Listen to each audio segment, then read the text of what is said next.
2025 senior హీరోలకు బాగానే కలిసొచ్చే అవకాశాలు కనిపిస్తున్నాయి. ఆల్రెడీ టాలీవుడ్లో వెంకీ సినిమా దుమ్ము రేపుతోంది. బాలీవుడ్లో Akshay Kumar same scene repeat చేస్తున్నాడు. ఎన్నో ఏళ్ల తర్వాత అక్షయ్ కుమార్ నటించిన ఒక చిత్రం బాలీవుడ్లో బాగా వసూళ్లను రాబడుతోంది. అదే స్కై ఫోర్స్. భారత్ పాకిస్తాన్ యుద్ధం లేదా బ్యాక్ డ్రాప్ లో బాలీవుడ్ లో చాలా చిత్రాలు వచ్చాయి. చాలా వరకు అన్ని విజయాలను సాధించాయి.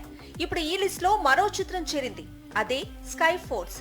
1965లో ఇండో పాక్ యుద్ధాన్ని నేపథ్యంగా చేసుకుని అప్పుడు కనిపించకుండా పోయిన వైమానిక దళం లీడర్ అజ్జమడ బొప్పయ్య దేవయ్య సాహస పోరాటంతో ఈ చిత్రం తెరకెక్కింది. గత శుక్రవారం బాలీవుడ్ ప్రేక్షకుల ముందుకు వచ్చింది. అసలే అక్షయ్ కుమార్ సినిమా, పైగా ఇండో పాక్ బ్యాక్ డ్రాప్. ఈ దశలో స్కై ఫోర్స్ కు రిలీజ్ కి ముందు వరకు పెద్దగా బజ్ లేదు. కానీ వన్స్ థియేటర్స్ కు వచ్చిన తర్వాత పాజిటివ్ టాక్ తెచ్చుకుంది. దాంతో ఇప్పుడు ఈ సినిమా బాలీవుడ్ బాక్స్ ఆఫీస్ ను షేక్ చేయటమే పనిగా పెట్టుకుంది. తొలి రోజు 15 కోట్లు వస్తే రెండవ రోజు 26 కోట్లు వచ్చాయి. ఇక ఆదివారం ఏకంగా 31 కోట్లు వచ్చాయి. దాంతో ఈ చిత్రం ఇప్పుడు 100 కోట్ల వసూళ్లకు చేరువలో ఉంది. బాలీవుడ్ కు అక్షయ్ కుమార్ లాంటి హీరో కంబ్యాక్ ఇవ్వటం చాలా అవసరం. ఒకప్పుడు ఖిలాడీ సినిమాలకు మినిమం వసూళ్లు వచ్చేవి.